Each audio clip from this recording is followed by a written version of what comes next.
I know you would like that. You used that in Halifax not too long ago. This is a quote from Joseph Howe, great Canadian, 150 years ago. Who would have thought we would look at this with some cynicism now?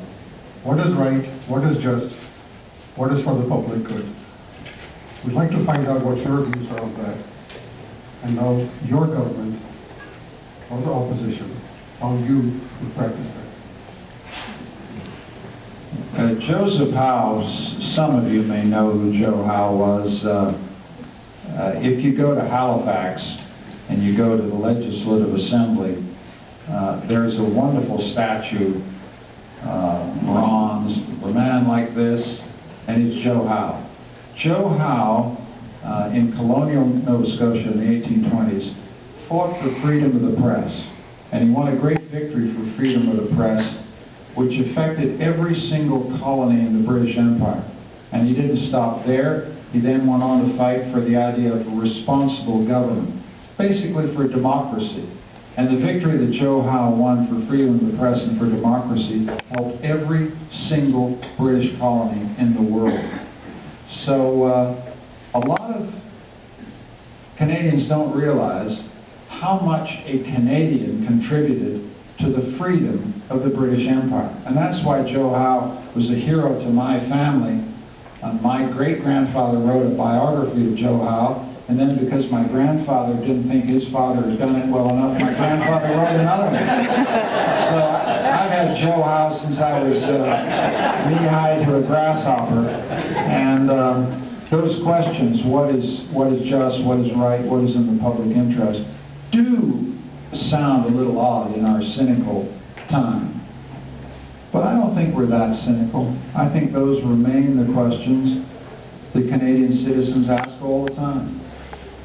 And the trouble with the questions is that there aren't simple answers. What is just?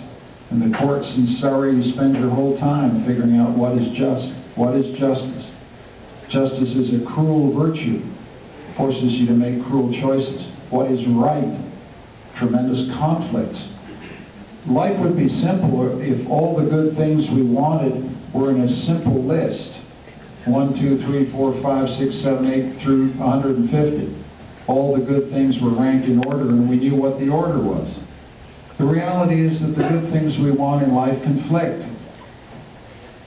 Some of you may go out into the night tonight worried about something that I'm worried about, which is we were spending public money tonight. We must have spent $150 billion tonight. When you think about all the things that we want to do for our country, right? And they're all good things. Investment in social infrastructure, investment in social housing, capital gains roll over here, investment in post-secondary education. They're all good things. What you elect political leaders to do is to make the tough choices when you have to choose between the good things. We can't have them all. We've got to maintain fiscal discipline and fiscal responsibility. And we've got to do this for a reason that relates to justice. We do not want to load on our children and our grandchildren the cost of the choices we make today. We want to pay the freight today. And when our time is done, and our time will be done pretty soon, we want them to start with a clean sheet, unburdened by debt. And that's why we have to choose now. We have to say, we can't have this today. We're going to have to put it off till tomorrow. And that's why Joe Howe's questions are tough. What is right is what is just. We have to make difficult choices in which we have to learn to say yes to a few things and no, unfortunately no, to a lot of other things. So that is the nature of the decisions we'll have to make in this budget on January 27th. And you know that. You do it all your lives in your private life, and the same dilemmas occur in public life.